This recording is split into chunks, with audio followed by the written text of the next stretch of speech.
નમસ્કાર, હું છું કેતલ અને આપ જોઈ રહ્યા છો CB24।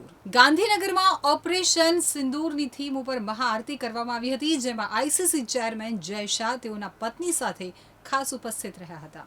નવલા નોરતાની 8મી રાત્રે વરસાદી વિઘ્ન વચ્ચે પણ અમદાવાદ, સુરત, રાજકોટ અને વડોદરામાં રાસ ગરબાની રમઝટ જામી હતી। ગરબા ગ્રાઉન્ડમાં ખેલૈયાઓનો જોશ ખૂબ જ હાઈ જોવા મળ્યો હતો।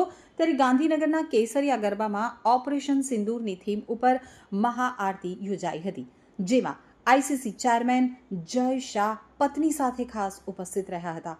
તો વિશાળ જનસાગરે તાળીઓના ગડગડાટથી સેનાના શૌર્યને વધાવ્યું હતું। ગુજરાતમાં સતત બીજા દિવસે વરસાદના કારણે ખેલૈયાઓ નિરાશ થયા હતા।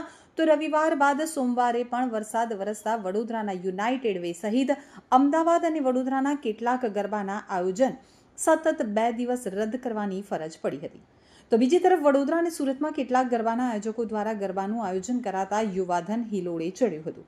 સુરતમાં આયોજિત કેસરિયા 3.5 નવરાત્રિમાં આપના ધારાસભ્ય ગોપાલ ઇટાલિયાએ પત્ની સાથે રાસ ગરબાની રમઝટ બોલાવી હતી।